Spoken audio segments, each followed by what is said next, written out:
السلام علیکم ورحمۃ اللہ تعالی وبرکاتہ۔ حاضرین، آج میں آپ کو کتے کے 10 ایسے صفات بتاؤں گا جس کو سن کر آپ کا ایمان تازہ ہو جائے گا۔ چلیے بڑھتے ہیں واقعہ کی طرف۔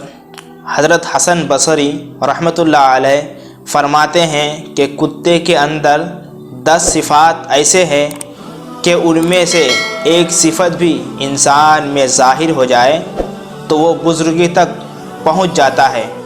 پہلی صفت، کتے کے اندر قناعت ہوتی ہے، جو مل جائے اسی پر قناعت کر لیتا ہے، راضی ہو جاتا ہے۔ یہ قانعین اور صابرین کی علامت ہے۔ دوسری صفت، کتا اکثر بھوکا رہتا ہے، یہ صالحین کی علامت ہے۔ تیسری صفت، کوئی دوسرا کتا اس پر زور کی وجہ سے غالب آ جائے تو یہ اپنی جگہ چھوڑ کر دوسری جگہ چلا جاتا ہے، یہ رازعین کی علامت ہے۔ چوتھی صفت، اس کا مالک اسے مارے بھی تو اسے چھوڑ کر نہیں جاتا، یہ صادقین کی علامت ہے۔ پانچویں صفت، اگر اس کا مالک کھانا کھا رہا ہو تو یہ باوجود قوت اور طاقت کے اس سے کھانا نہیں چھینتا، دور سے بیٹھ کر ہی دیکھتا رہتا ہے، یہ مسکین کی علامت ہے۔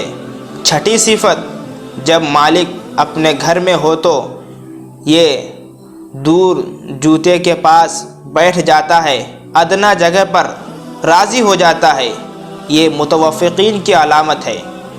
ساتویں صفت، اگر اس کا مالک اسے مارے اور یہ تھوڑی دیر کے لیے چلا جائے پھر مالک اسے دوبارہ ٹکڑا ڈال دے تو یہ دوبارہ آ کر کھا لیتا ہے، ناراض نہیں ہوتا، یہ شاعرین کی علامت ہے۔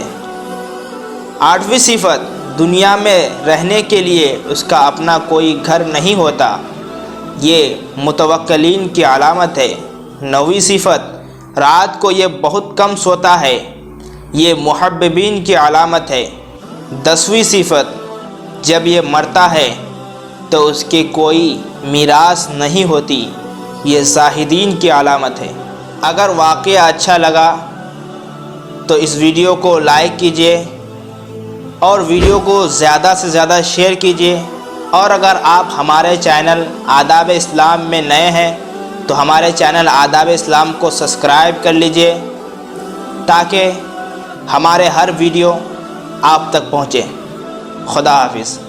وہ تنہا کون ہے؟ اللہ اللہ۔